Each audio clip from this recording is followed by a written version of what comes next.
والصلاة والسلام على سيدنا ومولانا محمد الذي كان عليا في درجاته خاتما في تكبيراته حسنا في صفاته شهيدا في تجلياته وعلى آله وأصحابه أجمعين أما بعد فأعوذ بالله من الشيطان الرجيم بسم الله الرحمن الرحيم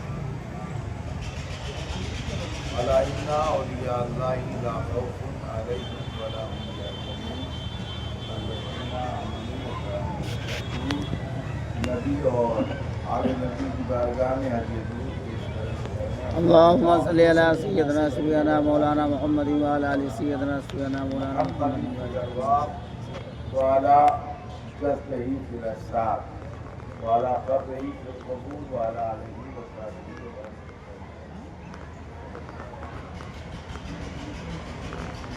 جو لوگ موبائل وغیرہ دیکھتے ہوں گے، نیٹ وغیرہ چلاتے ہوں گے، وہ میرے نام سے مجھے ضرور پاتے ہوں گے اور میری تقریر سے چاہے وہ کسی بھی علاقے میں ہو، انڈیا ہے، پاکستان ہے، بنگلہ دیش ہے، ملکی سطح پر مجھے سنتے ہیں. تو آج کے اس زمانے میں نیٹ بھی بہت بڑا تعارف ہے اور میرا پورے ملک اور اطمینان اور سکون کے ساتھ تھوڑی دیر آپ کے ساتھ بات کریں. ہم ایشیا میں ایک حصے بھارت میں رہتے ہیں. یہاں کی لینگویج ہندی اور اردو ہے. اسٹیٹ کے حساب سے آگے بڑھتے ہیں تو کہیں راجستھانی بولا جاتا ہے اور کہیں مراٹھی بولا جاتا ہے، کہیں گجراتی بولا جاتا ہے. یہاں تک کہ کیرلا تک چلے جاتے ہیں. بھارت میں ہر اسٹیٹ کی بھاشا الگ ہے. پھر اردو بھی 3 لہجوں میں 4 لہجوں میں بولا جاتا ہے. آندھرا پردیش میں اردو کے بولنے کا انداز الگ ہے، دہلی کی اردو الگ ہے، اور پھر اتر پردیش کو تو حصوں میں تقسیم کرتے ہیں. پچھاؤں کی اردو الگ ہے، پورب کی اردو الگ ہے. تو ایسے ہی نیپال کی اسکول کا ایک ٹکڑا ہے، یہاں نیپالی بولا جاتا ہے.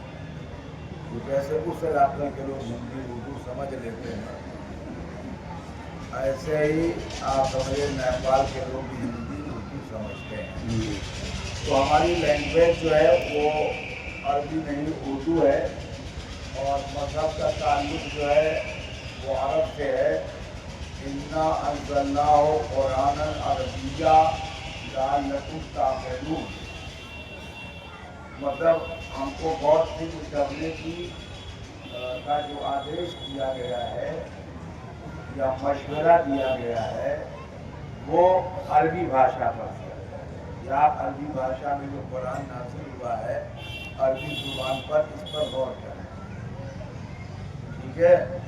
اب نبیًا عربیہ، قرآنً عربیہ، یہ سب لفظ آتے ہیں. عربی نبی، عربی قرآن. اور ہماری زبان چونکہ اردو اور ہندی ہے، ہم نیپالی بولتے ہیں، تو جمعہ کی جب نماز پڑھنے اکٹھا ہوتے ہیں تو قبل نماز جمعہ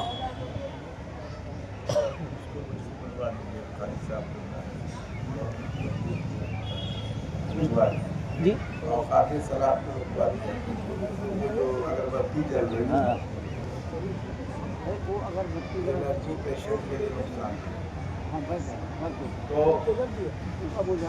اگربتی دور کا جو اب جو ہم آپ سے آپ سے بتانا چاہتے ہیں، یہاں جو عربی بھاشا میں خطبہ دیا جاتا ہے اس کو خطبہ جمعہ. ٹھیک ہے. سب دیتے ہیں. جیسے خطبہ جمعہ آپ کو سناتے ہیں، جمعہ کا خطبہ سناتے ہیں.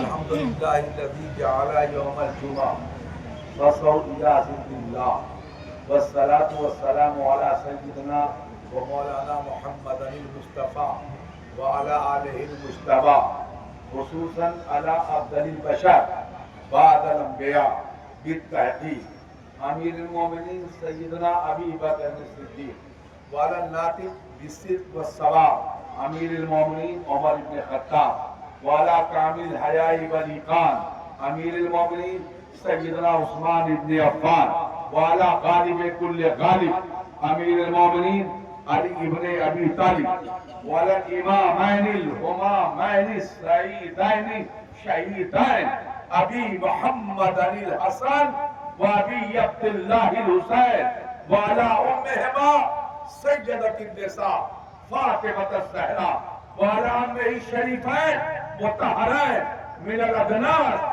حفصہ والعباس والستۃ الباقیہ الی آخرہ۔ تو اب دیکھیے بہت اطمینان کے ساتھ ہم یہ شکر کرتے ہیں خطبہ جمعہ میں عربی کا لہجہ سنتے ہیں، اللہ کا شکر کرتے ہیں کہ اس نے ہمیں جمعہ کا دن عطا فرمایا۔ بے شک، سبحان اللہ سبحان اللہ۔ کیا دن عطا فرمایا؟ جمعہ کے دن، غور سے بولیے۔ جمعہ کے یہ دن اس کا احسان ہے، شکر ہے کہ اس نے ہمیں جمعہ کا دن دیا یا ہم نے پایا۔ ٹھیک ہے، جمعہ کون سا دن ہے؟ سید الایام، دنوں کا سردار ہے۔ سبحان اللہ۔ دنوں کے سردار کے بعد اب آپ جائیں گے تو تخلیق اعظم و عالم کا دن، اس کا دن، اس کا دن، اس کا دن، توبہ قبول کرنے والا بہت سے فضائل ہیں۔ تو یہ جو بے شمار رحمتیں رکھتا ہے، برکتیں رکھتا ہے، نعمتیں رکھتا ہے، جس کی ساتوں میں مغفرتیں ہوں، شفاعتوں کے دروازے کھولتے ہیں، سبحان اللہ۔ اور جس دن نبی رحمت کا درود و سلام پڑھنے کی برکتیں اور بڑھ جاتی ہیں، سبحان اللہ سبحان اللہ۔ اور جس دن ہمیں کثرت سے حکم دیا گیا کہ صدقہ کریں، خیرات کریں، اور نبی رحمت صلی اللہ تعالی علیہ وسلم پر کثرت سے درود پڑھائیں، جس دن کے بارے میں ہمیں حکم دیا گیا وہی دن دنوں کا سردار ہے۔ بے شک، سبحان اللہ سبحان اللہ۔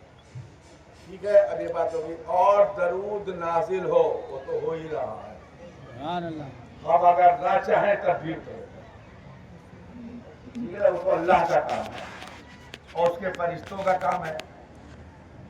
اللہ اس کے فرشتے تو کریں گے ہی، یہ کیا ضرورت ہے؟ میں بھی اپنے آستانے پہ نگر بستی والوں سے آئی ہوں، میں بھی 70ویں کشتہ سے زیادہ نشید محفوظ سے قیامت کی شادی عمر کی تھی، میرے جدے دعا آئے، دیا وہ بلاتی ہے، میں نے پابندی دعا کا اگربتی بنتا سے بول دو۔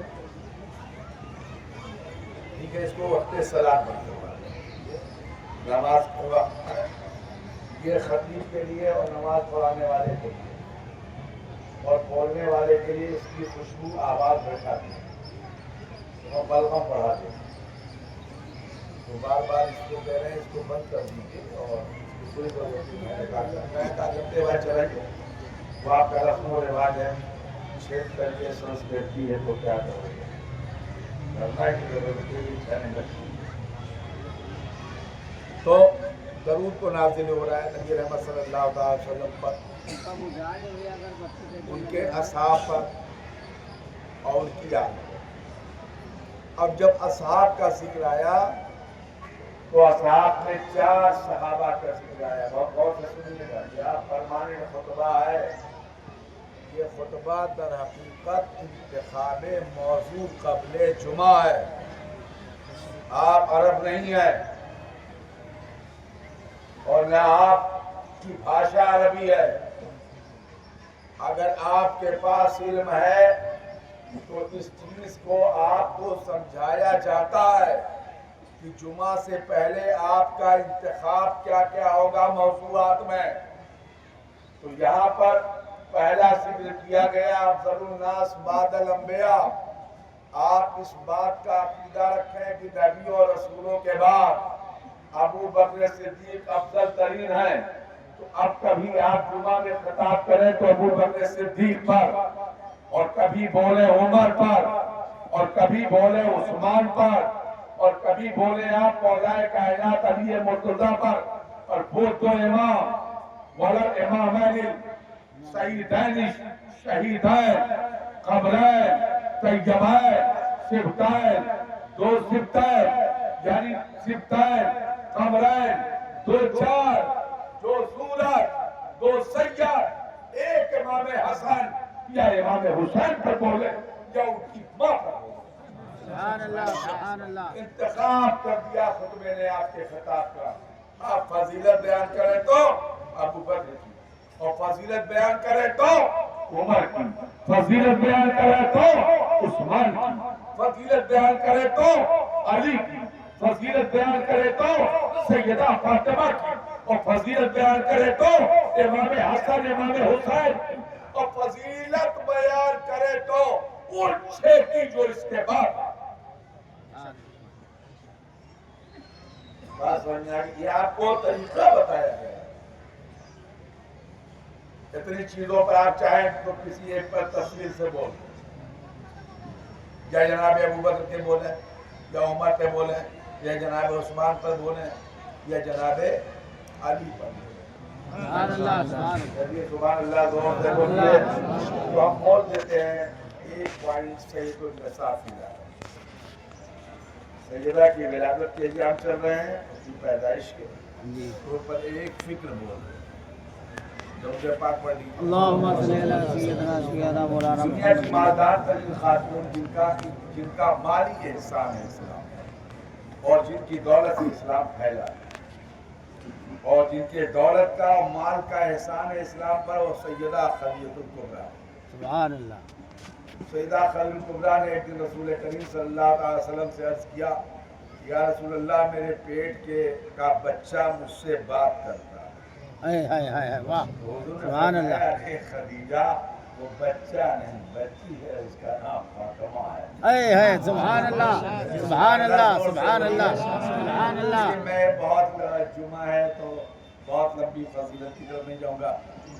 فخر ہندوستان امام بزاق خان میرے امام ہیں فاضل بریلوی نور اللہ مرقدو، وہ ارشاد فرماتے ہیں کہ صاحب خون خیر الرسول سے ہے جن کا خبیر، یا ایک مقام پر فرماتے ہیں سیدہ طیبہ طاہرہ زاہدہ، اور ایک مقام پر ارشاد فرماتے ہیں کیا بات رضا اس چمنستان درم کی، زہرا ہو کلی جس میں حسین اور حسن۔ سبحان اللہ سبحان اللہ۔ تو ٹھیک ہے، ان کے اپنے خیالات ہیں، تصورات ہیں، احساس ہے، ان کی اپنی عقیدت ہے۔ حضرت رضا بریلوی کی اپنی محبت ہے ذات سیدہ سے۔ تو سید النساء فی العالمین جب ماں کے پیٹ میں رہتی تھی سبحان اللہ۔ تو پیٹ کے اندر سے اپنی اماں سے باہر بات کرتی تھی۔ سبحان اللہ۔ یہاں روایت میں وہ بچہ بولتا ہے، تو ایک چیز ہے کہ بچہ بولتا ہے اور خدیجہ سنتی ہیں، سبحان اللہ۔ اور بولنا پیٹ کے اندر سے کوئی بڑی بات نہیں ہے۔ اگر قرآن کی طرف جائیں، اس کی تفسیر کی طرف جائیں، یا حکایات اولیاء صالحین کی طرف آئیں، تو غوث اعظم تک آئیں، وہ بھی اپنے ماں کے پیٹ کے اندر سے بات کرتے ہیں۔ سبحان اللہ سبحان اللہ۔ انبیاء اور مرسلین کی طرف جائیں، یہ کوئی بہت بڑی بات نہیں۔ تو پیٹ سے بات کرنا سیدہ طیبہ طاہرہ فاطمہ الزہرا رضی اللہ تعالی عنہ علیہ السلام علی ابی ہے، یعنی ان کے والد محترم نبی رحمت صلی اللہ علیہ وسلم پر سلامتی نازل، سبحان اللہ۔ سلام و درود نازل۔ علی ابی ہے کا مطلب یہی ہے کہ درود کاملہ نازل ہو ان کے والد نبی رحمت صلی اللہ علیہ وسلم۔ اب دیکھیں یہاں پر ہم نے دوران خطبہ ایک چیز کو زیادہ کر دیا۔ اگر یوم ابو بکر ہے، سیدنا ابو بکر صدیق کے فضائل کی طرف آتے ہیں۔ اب پرسوں سیدنا ابو بکر صدیق رضی اللہ تعالیٰ عنہ کی یوم ولادت، آپ قحافہ کے بیٹے ہیں۔ سبحان اللہ۔ زور سے بولیے، آپ کا خاندان قریش ہے، کہہ دیجیے سبحان اللہ۔ آپ نے اللہ کے سوا کسی کی پوجا نہیں کیا، بچپن سے اس واقعے کو اس مقام پر نہیں بیان کریں گے،